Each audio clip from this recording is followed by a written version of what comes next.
Bien bonjour et bienvenue en une autre revue très spéciale. Et aujourd'hui nous avons le Studio Series Optimus Prime Voyager. Donc Studio Series qui est la nouvelle ligne de figurines très, comment dire, accurate côté grosseur. Donc c'est une nouvelle ligne de taille pour les Transformers. Et donc j'ai déjà Blackout et Grimlock, et j'ai décidé de mettre la main sur l'Optimus Prime. L'Optimus Prime m'intéressait surtout pour sa transformation très spéciale. Leur Optimus en robot, il est bien. L'Optimus en véhicule, il est bien. Mais la transformation, je la trouvais vraiment géniale. Donc c'est pour ça que j'ai mis la main sur Optimus Prime Studio Series. Donc la boîte, rien de très spécial. Sur le côté, on a Optimus. En arrière, nous avons le mode véhicule, le mode robot. Et en tout petit ici, nous avons des previews de Starscream, Stinger et Bumblebee. Aucun des trois, je crois que je vais mettre la main dessus. Peut-être Stinger si je le trouve vraiment à bas prix dans un magasin. Ici, on voit le décor inclus, qui est une nouvelle gimmick de Hasbro. Personnellement, moi, ça m'intéresse pas plus que ça. Sur le côté, nous avons Studio Series encore. Et rien de plus. Donc arrêtons de perdre du temps et ouvrons la boîte. Donc ici, juste avant de commencer, allez, nous avons les instructions. Instructions très normales selon la ligne, qui est une gigantesque banderole.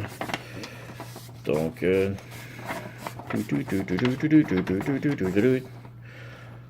nous avons 35 étapes de transformation. Comme je dis, la transformation est relativement très complexe. Rien de très compliqué, mais très intéressante comme transformation. On met de côté. On a aussi le petit décor qui est la forêt. Et c'est la forêt. Si je me souviens bien, c'est ici que Optimus meurt. Donc, spoiler, Optimus meurt dans cette forêt. Si vous n'avez pas vu les films, je viens de vous bousiller ça.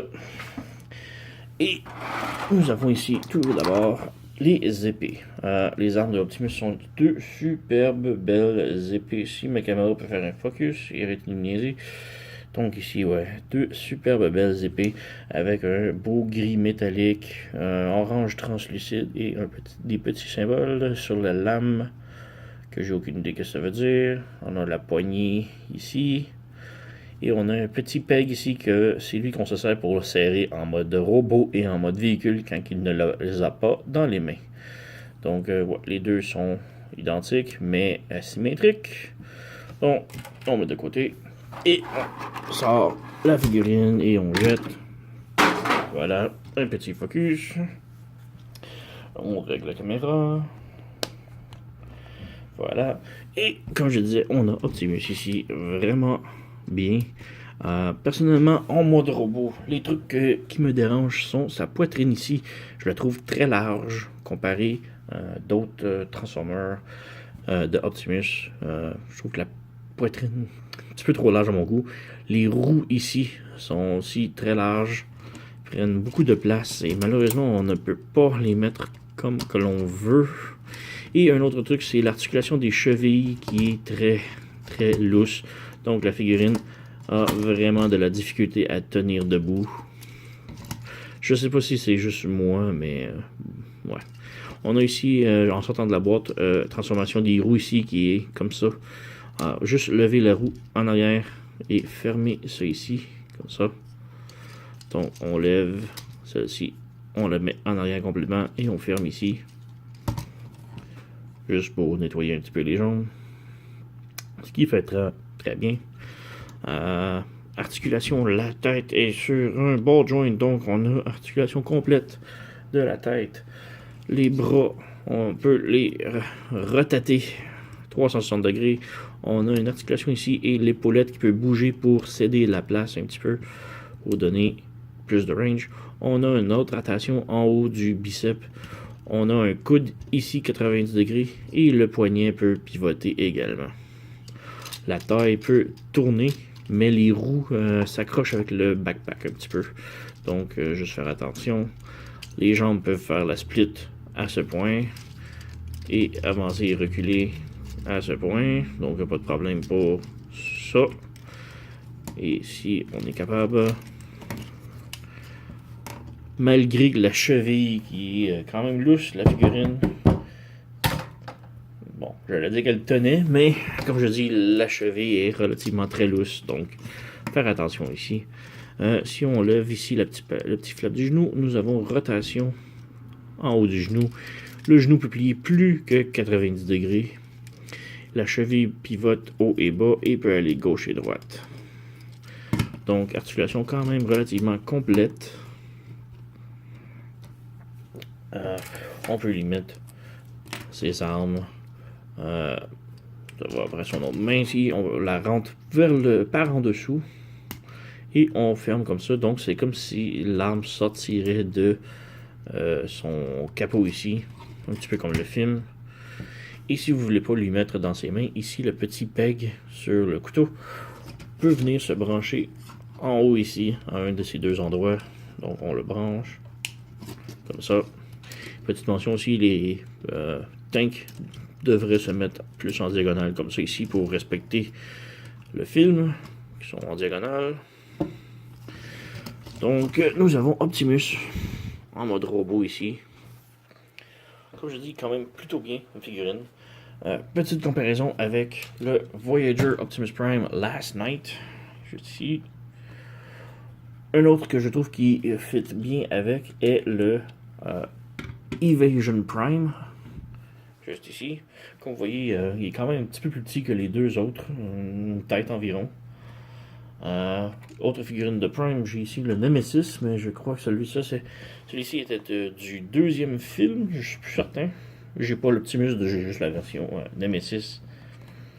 Et j'ai une autre ici, Deluxe, qui semble plutôt bien aller avec. D'Optimus, je crois que lui c'était pour le troisième film, j'en suis plus certain. Il y en a tellement. Mais je trouve que ces deux-là se ressemblent visuellement quand même bien. Lui c'est un Deluxe, lui c'est un Voyager bien sûr, mais bref. Donc on met de côté. Oui. Et on va passer à la transformation. Tout d'abord enlever les épées. Voilà. Et l'on peut commencer par les jambes. On peut faire ici comme le Evasion Prime. On flippe le pied complètement comme ça. On flippe le pied complètement comme ça. On vient ouvrir le petit panneau juste ici et on referme la roue complètement ici. On ferme ça ici juste pour donner un petit peu de jeu. Donc on ouvre le petit panneau, on ferme la roue, on ferme le petit panneau. On peut ensuite coller les pieds ici. On a un gros peg carré et deux petits pegs ici. Donc on vient brancher. Voilà, comme ça. On tourne la taille 180 degrés et on y revient tantôt. Les bras maintenant. On vient détacher les bras ici. Et juste ici, le point central du torse, le sternum, de son vrai nom, c'est comme du double hinge, double penture. Donc, ramener la penture complètement en avant. Les fenêtres vont s'interloquer ici. Les bras, on les amène vers le haut. Comme ça. Et on laisse le tout comme ça. Maintenant, le dessus des bras ici, avec le rouge, on le fait pivoter de l'autre côté et on laisse le panneau ouvrir ici. Donc, on laisse ça comme ça. On ouvre le panneau, on tourne, on ouvre le panneau, comme ça. On lève les poings complètement ici. Et il est important de laisser le trou vers l'avant. Le trou avec le pouce vers l'avant ici. On peut brancher les deux mains, les deux bras ici ensemble, comme ça. Et on plie au coude, comme ça. Donc ça, c'est la configuration que l'on veut obtenir. On s'assure que ça reste branché ici, comme ça. Les panneaux ici, on les lève et on les pivote, comme ça. Donc on lève, on pivote, on rentre comme ça. On lève, on pivote et on Et voilà, nous avons le capot maintenant de fait. On vient en arrière ici, on lève le panneau ici, et juste en dessous, on peut voir la grille du devant du camion. Donc on vient ouvrir les panneaux ici, comme ça. On ramène ici. On peut venir également briser la taille et la ramener juste un petit peu vers l'arrière. Ensuite, on ramène le panneau ici qui est en avant, oups, et on le pivote par en dessous comme ça. Donc, on ramène et on pivote et on ferme le tout. Assurez-vous que c'est bien branché ici et que l'on rebranche le tout ici, comme ça. Et maintenant, nous avons le devant bien branché. On revient ici, à l'arrière. On voit les petites tanks en arrière. On les pivote de l'autre côté. On pivote les tanks. On ouvre. On ouvre. Les petits panneaux enflammés ici, on les ouvre également. Comme ça. Et comme ça. On revient ici sur le dessus. On ferme ça un petit peu en arrière ici. Et la tête, c'est ça, est très lousse. Mais on la pivote tout de même. Comme ça. On relève le panneau complet comme ça. Ici, les deux gros blocs sur chaque côté, on les tourne vers l'intérieur jusqu'ici. On tourne le gros panneau ici vers l'intérieur, comme ça. On ramène les tanks juste ici en avant et on ferme, comme ça. Même chose de l'autre côté, le tank, ramène et on ferme. Petit panneau ici, on referme ici. Le panneau ici, on fait pivoter les tanks, on tourne, on pivote la tank, on tourne et on ferme. En fermant, on s'assure que tout bien se brancher correctement. Un côté, l'autre côté c'est défait et voilà. Maintenant, on ouvre les roues ici, on tire, et on ramène les jambes vers le haut ici à partir de la taille. Comme ça. On ramène les roues vers l'avant. Et il y a un petit trou rond ici, il y a un carré, et le petit rond va se brancher juste, un tout petit peg juste là. Donc, on ramène le tout. Oh. Si ça bloque, c'est parce que vous avez oublié les panneaux ici. Comme moi, on ramène ça ici. On ramène ça là. Et là, on peut fermer. Et voilà. Donc, yoink. Un côté de fait. Un côté de fait, voilà.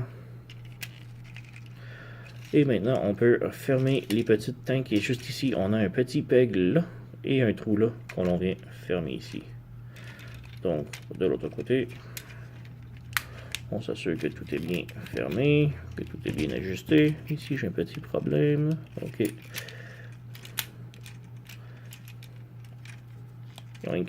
Et voilà, nous avons maintenant Optimus en mode camion complètement transformé. Comme je dis, le mode véhicule me semble petit. Si on regarde de face, panneau ici, ils veulent pas s'ajuster comme du monde. Si on regarde de face, c'est très mince. Je trouve la longueur est belle, mais il est très mince. Regardez de face un petit peu. Là. Donc on a Optimus en mode camion, complètement transformé. Et petite comparaison ici. Nous avons le Voyager Evasion Prime, Voyager The Last Night. On a le Nemesis ici, je ne me souviens plus de quel film exactement et d'où il vient. Et nous avons le petit Deluxe. Que lui aussi, je crois que c'est dans le deuxième film, je suis plus très certain. Donc, comme je dis, quand même, pas très large. Si on prend le même véhicule, les 2-3 premiers films, on peut voir ici, sont quand même très semblables. C'est peut-être moi qui était juste bizarre. Donc, on enlève quand même une belle comparaison. Le véhicule, évidemment, il roule très bien. Si on le met droit. Mode véhicule, rien d'autre à dire dessus. J'aurais préféré que les cheminées peuvent s'étirer un peu plus. Les pieds en arrière ici sont vraiment pas très beaux. Personnellement, si on aurait pu juste cacher ça d'une certaine façon, ça aurait été parfait. Sinon, quand même très bien. Le gris est très foncé aussi, que faut s'habituer. Et on a tout ici qui veut toujours s'ouvrir. Ah d'accord, j'ai vu ici la petite transformation. Un petit morceau qui voulait pas rentrer comme du monde. Voilà. On rebranche le tout. Donc, ouais. Très simple. On peut serrer ses épées en mode véhicule. Ici encore avec le petit peg. Juste en arrière ici, on vient le brancher entre les deux orteils.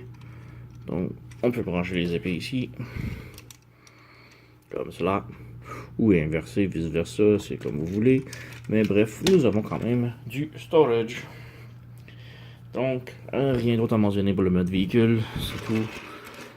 Comme je dis, mode véhicule, il est bien. Personnellement, je le trouve un petit peu mince, mais il est très bien. Et sinon, un petit peu foncé. J'aurais aimé un petit peu plus de métallique au lieu du gris foncé. C'est pas trop mal. Le mode robot, personnellement, il est très bien aussi. Un petit peu large de la poitrine, mais superbe. Mais vraiment, ce qui m'a vendu la figurine, c'est la transformation qui est vraiment géniale, que j'adore beaucoup. Donc, une autre très bonne figurine de la ligne de Studio Series de Hasbro, que je recommande fortement. Allez vous la procurer.